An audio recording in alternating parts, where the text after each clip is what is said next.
could never make porn. I'm intimidated. Right, hi everyone. We've got Ashley with us today. He's a portfolio builder. So he does a lot of sourcing properties, buying his own stuff, building his own portfolio, and also helps other people to build a portfolio themselves too. Recently he's been on Homes Under the Hammer, so he's a little local celebrity at the moment. I just wanted to go through one of the deals that you did, or the actual deal you did on the programme with them, because I think it's really amazing. I think it's really sort of insightful to see what you can do with those numbers. I think we always hear different bits, sort of property developers talking hundreds of thousands and stuff. So to be sort of on those smaller side of the numbers, I think it's really cool. And then the profit and everything you've made is just amazing. So so let's start at the top. So Homes Under the Hammer, how was that? Yeah, it's an experience for sure. Obviously, there's a process to have to go through. You know, you do the befores, do the afters. It's the first time I've been on TV, so yeah, it was a good experience. Yeah, cool. Sure. Happy days. Who was the presenter for you? Is it man or woman? Fat guy? It was a woman. I think it's Miranda. I've got my head. Miranda. I think it's Miranda. It's cool. Terrible, I should know. First of all, so you bought the property for 20 grand, so we're talking a flat in Sunderland? Yeah, so bought the property for 20 grand. It needs about 25,000 spent on it. Resale value around the 70k mark. We'll try and push that, but it just depends. And to be like super clear in terms of like, anyone can do this, but they just need the right team in place to be able to do that. Like for instance, yourself. Sure, you could buy in the area, but are you going to travel 5 hours to get there? Yeah. So now I live in the south and I've got a team as such, it's all in the north that enable me to do that. Yeah, so the whole point is to basically make it as easy as possible to enable me to buy 20 grand properties without having to make that treacherous journey. Basically. So did you ever go and see the property before you bought it? No, that's mental. My team did, yeah. I didn't. So you've bought a flat, 20 grand, spent 25 grand to do it up. Yep. New value is about 70, 75. Yep. So straight away, you've already put in 30 grand equity. So more than you bought the place for. Yeah. And then rental? Rental's probably around 600 a month. See, that's nuts, isn't it? That's nuts. I mean, these things aren't, I'm not going to say you can easily pick these things up anywhere. You know, you need the right team to make sure that you know what you're looking at for one. Yeah. And it did come with its hiccups. For instance, it's got a short lease. There's risk in everything that you go into, but it's about mitigating that to make sure you take the right risks. Yeah. Basically. Fair enough. How long's left on the lease? About 40 years. Okay, cool. So it'd be unmortgageable effectively, which is why it's then so cheap. Yeah. But then you're risking 20 grand. Yeah.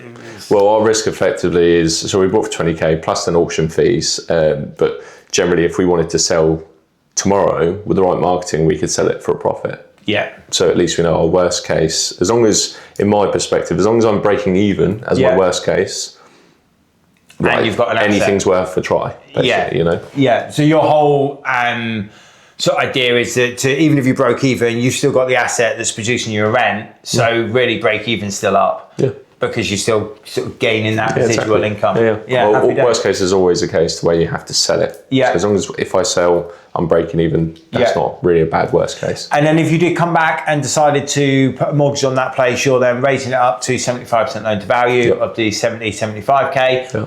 I guess pulling your money out. Yep. And then looking to go again. Yep. And then to do that, so you would just have to go around the lease basically. So the only stumbling block at the moment for a mortgage is the lease. Yep.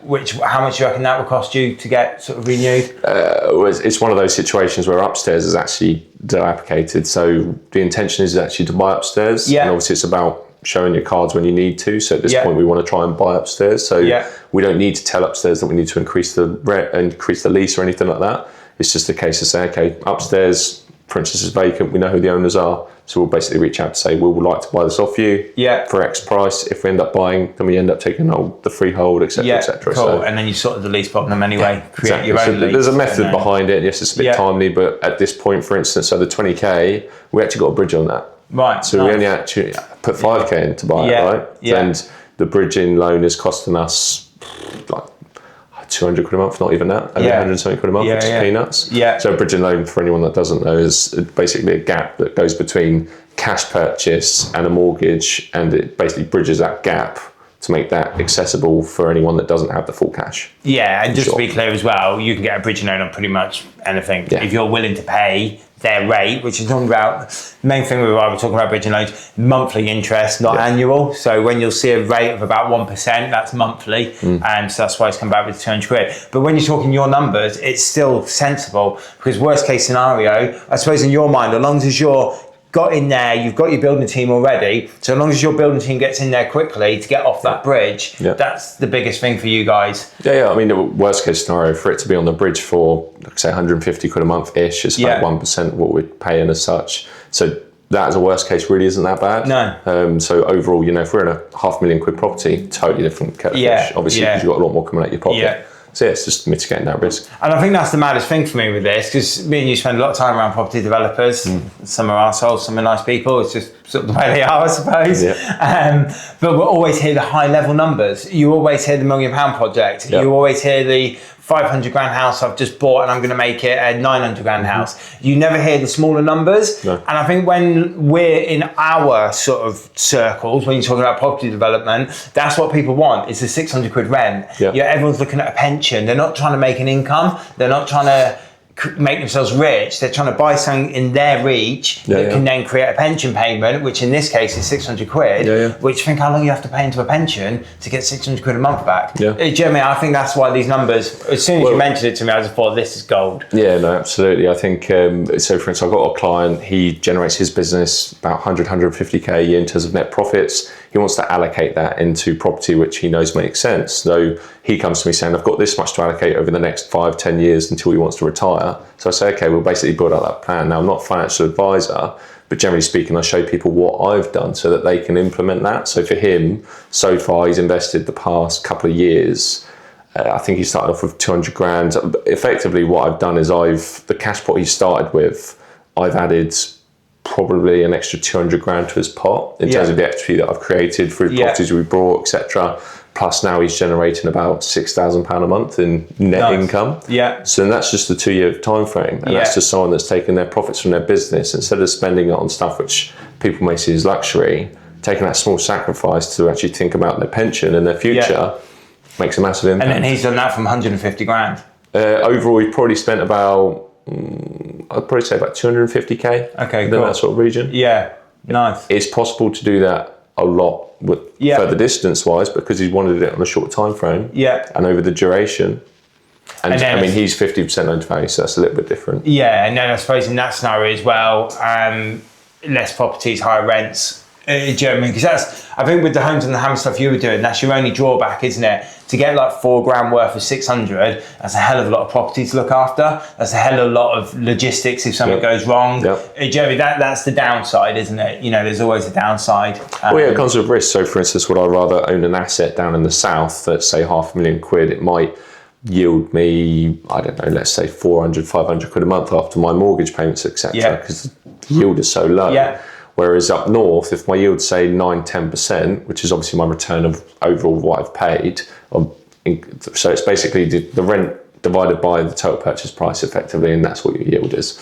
So in effect, for instance, if I have one property down here that pays say 400 quid a month, 500 quid a month, if I buy up north, say it's that 500 grand, I need 25% deposit, which is 125 grand-ish. I could buy, without doing anything fancy, I could probably buy 4 to 5 assets. Really decent assets, so 3-bed semi-detached houses, 25% deposit, all fees included, etc. Probably average purchase price anywhere from 70 to 100k in purchase. Now they would probably bring me in about 200 to 300 pound a month each. So times that by 3-4, I'm on about 1,500 quid-ish. So I've 3 times my cash flow, plus I have 5 assets. So instead of me having to sell 1 down here, I could sell 1 or 2 up north and still be a positive cash flow. Nice. So in terms of mitigating risk, that's why I invest up north. And you can see, and do you know, over the last probably sort of 5-6 years, maybe even 10 years, we've started to hear that sort of. It started off in sort of Hull, Blackpool, HMOs was a big thing. I suppose Liverpool was trendy for a bit, wasn't it? I suppose those big cities have closed now because their property values are getting quite high, actually, sort of when you're comparing it. but then you've got Sunderland, Newcastle. Everything goes in cycles. You know, at one point, the Northeast, believe it or not, was the place where a lot of the revenue would come from, because that's where coal mining was. Yeah. But since then, it's actually been neglected a bit. But no difference, for instance, to Manchester. It was so cheap, land was so cheap, labour was cheaper, etc., etc. So a lot of the big companies go to, say, Manchester, because everything's cheaper. People are just as good. It just makes sense. So they move up there. Everything spreads out, etc. And then it happens in waves, effectively. And that's what we're experiencing in the Northeast, from Newcastle, Sunderland, Redcar area. So much investment because it's so cheap. Yeah, and then it's making the numbers fit. Yeah, massive. Yeah, nice. Happy days.